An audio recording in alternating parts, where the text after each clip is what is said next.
Namaste. For most of us, when we hear the word meditation, 1,000 excuses rise up in the mind. I don't have the time. My head is too noisy for this. I tried it once and it didn't work. And do you know what sits at the root of these excuses? Fear. Not fear of meditation itself, but fear of what happens when we sit still. We fear the chaos inside. We fear the silence. We fear what we might find if we stop running. That's why so many of us never even begin. Now let me pause here and say something. If this feels like I'm scolding or being negative, I'm sorry. That's not my heart. I just wanted to say it before your mind automatically resists it while you're listening. What I really want is for you to see that these barriers are not your fault. They are simply habits of our culture. Some feel too busy. Life's to-do list always louder than the soul's whisper. Some believe meditation means a perfectly silent mind. And when thoughts keep coming, they think they failed. Some expect instant relief, peace in 5 minutes. And when it doesn't happen, they quit. Others find the body aches, the restlessness unbearable, so they walk away. Some, when they close their eyes, meet storms inside, old wounds, grief, self-doubt.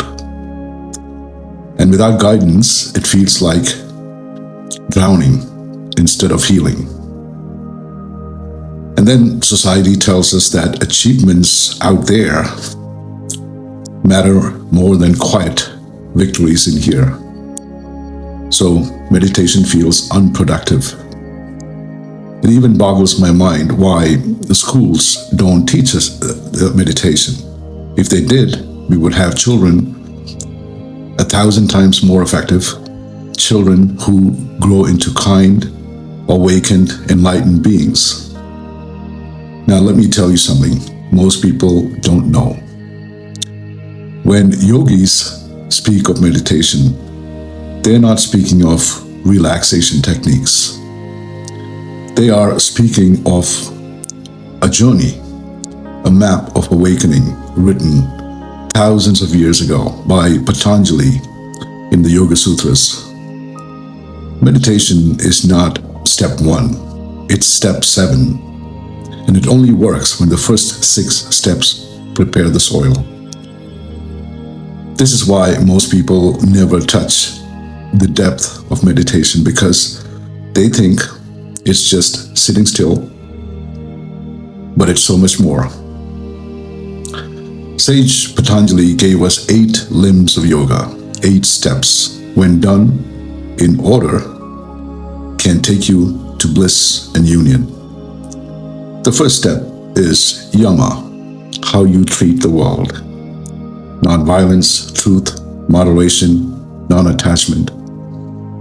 Second step is niyama, how you treat yourself with purity, gratitude, self-discipline, study, and surrender to the divine. And the third step is asana, postures, steadying the body, making it a temple strong enough to sit. And then you practice pranayama, breath control, harnessing prana, the life force. And then we practice pratyahara, how to draw the senses inwards, like turning off 1,000 noisy channels coming from our sense organs. And then we practice dharana, concentration, one-pointed focus. And only then, dhyana, which is meditation itself, starts, when focusing becomes a flowing river. And the final stage, Samadhi, the bliss of union with God. This is the real path. Meditation isn't escape. It's the doorway to the highest union. Let me share a story. Hamsa Ramakrishna, one of the greatest saints of India. One day he was riding on a horse cart through the streets. On the roadside he saw a drunken man, lost, stumbling, almost forgotten by the world. Ramakrishna suddenly stopped the cart, ran to the man, and embraced him tightly. With tears in his eyes, he whispered, "Brother, we are both searching for the same person."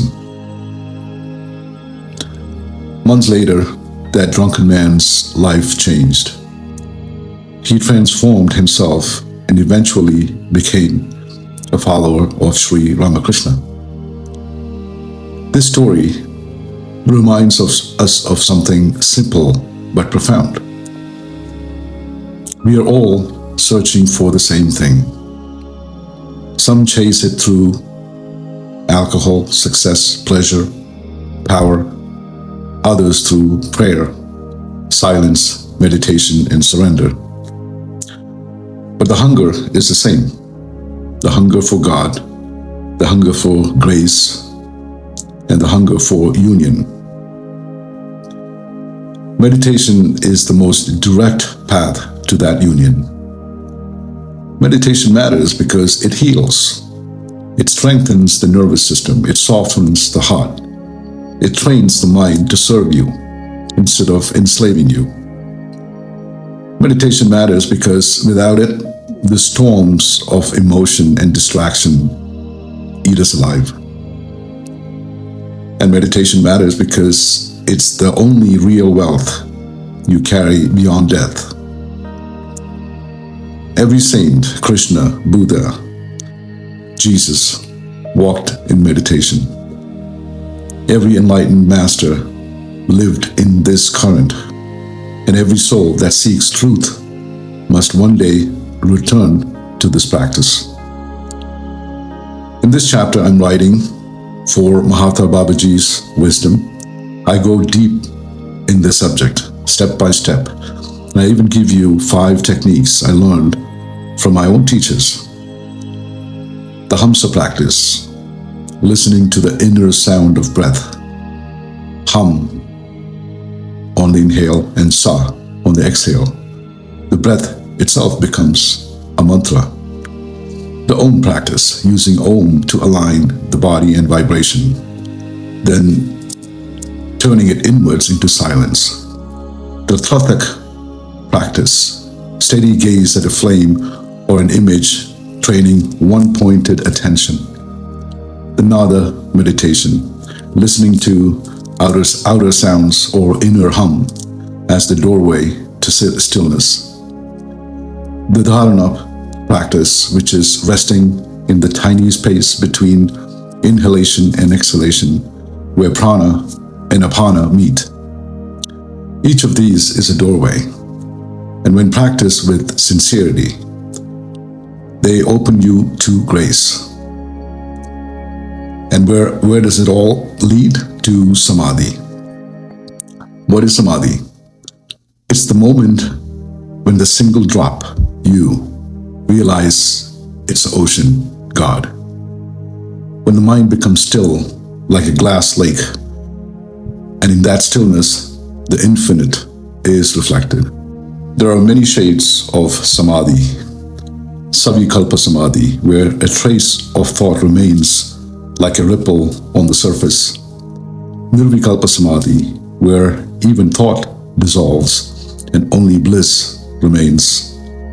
Sahaja Samadhi, where that bliss becomes natural, woven into your daily life. The experience cannot be described. It must be tasted. But the saints tell us it is joy beyond joy, love beyond love, a freedom so vast that even death loses meaning. This is the destiny of meditation, not just calmness, not just health, but union with God. My dear friends, meditation is not luxury. It is the oxygen for the soul. And yes, it may scare you, it may bring you to tears, because your heart already knows this truth. You're not meant to live scattered. You are meant to live in union. This chapter on meditation is one of my favorites, and probably the longest in my course. But if even this little taste excites you, if something in your heart whispers, yes, this is for me, then type yes in the comments. That one small word tells me you're ready to walk this path together. Namaste.